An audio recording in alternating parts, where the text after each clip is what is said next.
خالد بن ولید جیسا کوئی بہادر تو کوئی قوم دکھائے۔ 134 جنگوں میں شامل ہوئے ہیں اور 134 جنگیں جیت کے دکھائی۔ اسی لیے حضرت عبادہ بن صامت کہا کرتے تھے خالد جیسے بیٹے مائیں روز روز نہیں جنم دیتی۔ 134 جنگوں میں شامل ہوئے، ساری جنگیں جیت کے، کوئی ایک جنگ بھی نہیں ہارے، بلکہ آپ کی موجودگی تو فتح کا نشان بن چکی تھی۔ جس لشکر میں خالد بن ولید شامل ہوتے دشمن پہ پہلے ہی رعب طاری ہو جاتا تھا۔ شروع میں تو خالد بن ولید مشرکین مکہ کے ساتھ تھے، احد کی جنگ میں مشرکین کے ساتھ تھے۔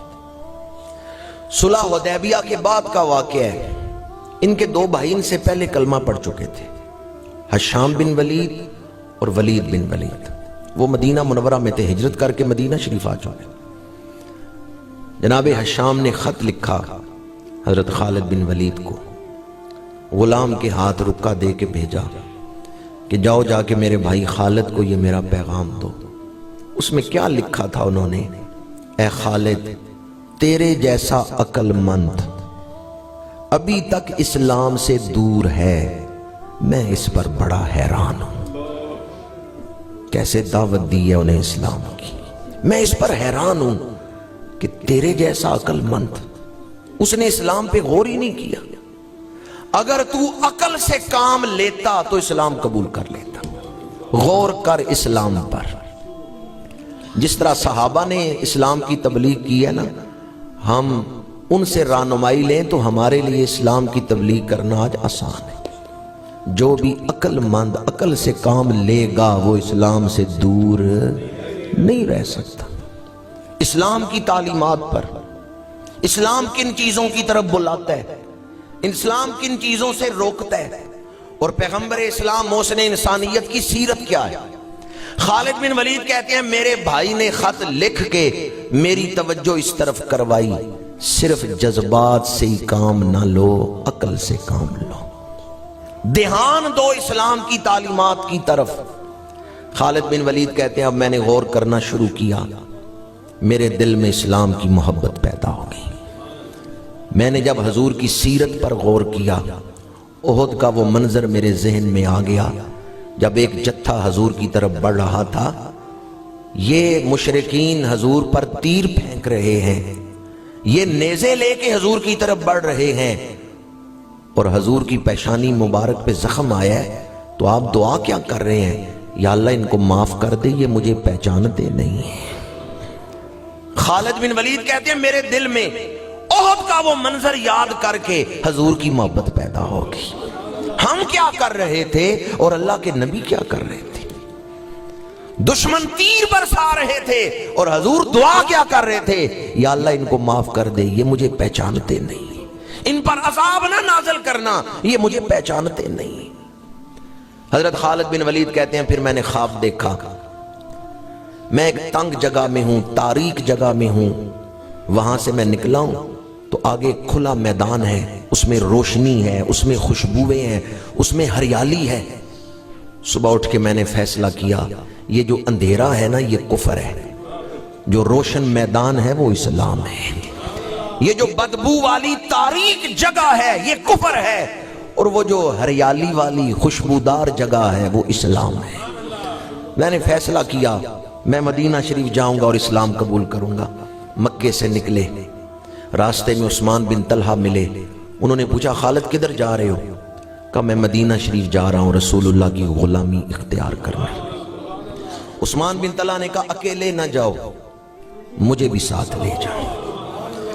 کچھ آگے بڑھے تو حضرت عمر بن عاص، وہ بھی بڑے سپہ سالار تھے، بڑے شمشیر زن تھے، اور مصر کے گورنر رہے ہیں بعد میں۔ حضرت عمر بن عاص، انہوں نے پوچھا خالد کدھر جا رہے ہیں؟ انہوں نے بتایا میں مدینہ شریف جا رہا ہوں رسول اللہ کی غلامی اختیار کرنے کے لیے۔ حضرت عمر بن عاص نے کہا اکیلے نہ جاؤ، مجھے بھی ساتھ لے جاؤ، میں بھی گھر سے نکلا ہوں تو اسی نیت کے ساتھ نکلا ہوں۔ کتنے جوان ہو گئے ہیں، حضرت خالد بن ولید، حضرت عثمان بن طلحہ، حضرت عمر بن عاص، یہ مکے سے نکلے ہیں، ادھر مدینہ منورہ حضور صحابہ کی محفل میں بیٹھے ہیں۔ حضور نے فرمایا صحابہ مکے نے اپنے جگر کے ٹکڑے تمہاری طرف بھیج دیے۔ کیا نظر اللہ نے حضور کو عطا فرمائی، کیا شان اللہ نے حضور کو، کیا نگاہ عطا فرمائی ہے۔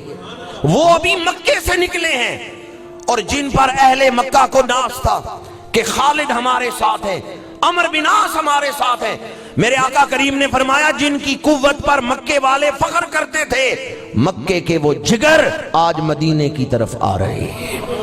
فرمایا صحابہ اللہ نے مکے کے جگر جو ہیں وہ تمہاری طرف بھیج دیے ہیں، ان کے دلوں میں اسلام کی محبت پیدا کر دی ہے۔ اعلیٰ حضرت نے اس کے لیے لکھا سر عرش پر ہے تیری گزر، دل فرش پر ہے تیری نظر، ملکوت کیا ہے وہ عیان نہیں۔ اللہ نے ہر شے کا علم حضور کو عطا فرما دیا۔ خالد بن ولید مدینہ منورہ پہنچے نا تو ان کے بھائی پہلے ہی یہاں تھے، حشام، ان سے ملتے ہوئے کہتے ہیں تمہارے خط نے میرے دل کی دنیا بدل دی اور میں کلمہ پڑھنے آ گیا ہوں۔ ان کے بھائی نے کہا تم سے پہلے حضور نے مجھے بتا دیا ہے کہ خالد آ رہا ہے کلمہ پڑھنے کے لیے، تمہارے بتانے سے اور آنے سے پہلے اللہ کے نبی نے مجھے بتا دیا ہے کہ 3 جوان آ رہے ہیں کلمہ پڑھنے کے لیے۔ حضرت خالد بن ولید پہلے اپنے بھائی کے گھر کیوں گئے؟ اس لیے کہ سفر کی تھکاوٹ اتار لوں، غسل کر لوں اور لباس تبدیل کر کے خوشبو لگا کے تیار ہو کے حضور کی بارگاہ میں جاؤں۔ میں نے غور کیا کئی دوستوں نے جوش محبت سے کہا ہے سبحان اللہ، انہیں پتہ ہے آج بھی جب ظاہر مدینہ شریف جاتے ہیں نا تو حضرت خالد بن ولید کی سنت کو زندہ کرتے ہیں، اپنی رہائش پہ ہوٹل پہ سامان رکھ کے غسل کرتے ہیں، کپڑے بدلتے ہیں، خوشبو لگاتے ہیں، ایک ولولہ ہوتا ہے، شوق ہوتا ہے میں نے حضور کے سامنے جانا ہے۔ یا اللہ جو اس پہ محبت سے سبحان اللہ کہ اسے مدینہ منورہ حاضری کی توفیق عطا فرما۔ میں نے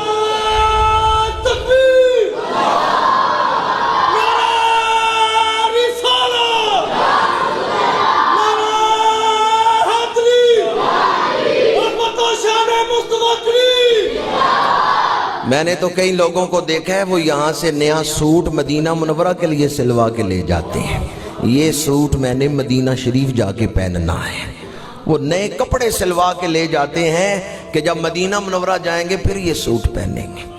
اللہ محبت کا یہ تعلق اور مدینہ منورہ کی بار بار حاضری سب کو نصیب فرمائے۔ حضرت خالد بن ولید غسل کر رہے ہیں، غسل خانے میں ہیں، ان کے بھائی حشام نے آواز دی کہ خالد جلدی کرو حضور تمہارا انتظار کر رہے ہیں۔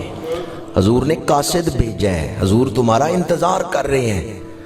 خالد بن ولید کہتے ہیں اب میرے جذبات پہ قابو نہ رہا کہ حضور میرا انتظار کر رہے ہیں، میرا جی چاہتا تھا جتنی جلدی ہو سکے میں دوڑ کے حضور کی بارگاہ میں پہنچ جاؤں۔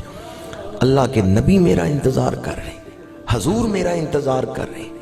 خالد بن ولید کہتے ہیں میں سوچ رہا تھا کیسا وہ وقت ہوگا جب میرے ہاتھ حضور کے ہاتھوں میں ہوں گے، کپڑے بدلے ہیں، خوشبو لگائی ہے، تیز تیز چلتے ہوئے حضور کی بارگاہ میں آ رہے ہیں کہ حضور بن ولید حضور کی بارگاہ میں تیز تیز چلتے ہوئے آ رہے ہیں، حضور میرا انتظار کر رہے ہیں۔ کیا سما ہوگا جب یہ مکے کے 3 جوان، 3 قابل فخر سپوت حضور کی بارگاہ میں آ رہے ہیں غلامی کا پٹا پہننے کے لیے۔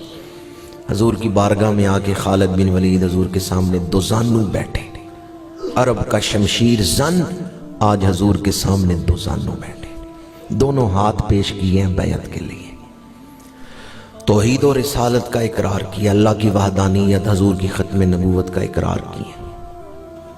کلمہ پڑھنے کے بعد عرض کیا یا رسول اللہ کیا میرے پچھلے گناہ معاف ہو گئے؟ حضور نے فرمایا ہاں پچھلے گناہ معاف ہو گئے۔ یا رسول اللہ میری تلوار ایک عرصے تک اسلام کے خلاف چلتی رہی ہے، کیا میرے سارے گناہ معاف ہو گئے؟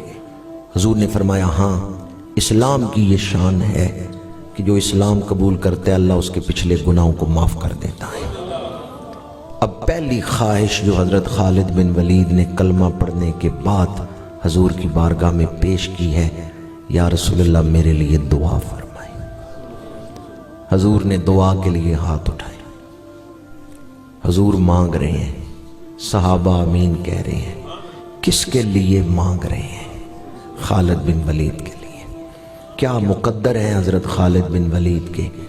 ید اللہ کے ہاتھ اٹھے ہیں، رسول اللہ کے ہاتھ پھیلے ہیں اللہ کی بارگاہ میں، اور حضور عرض کرتے ہیں یا اللہ خالد کو مغفرت عطا فرما، خالد پہ رحمت فرما، اس کے درجوں کو بلند فرما، یعنی اس کو اپنا قرب خاص عطا فرما۔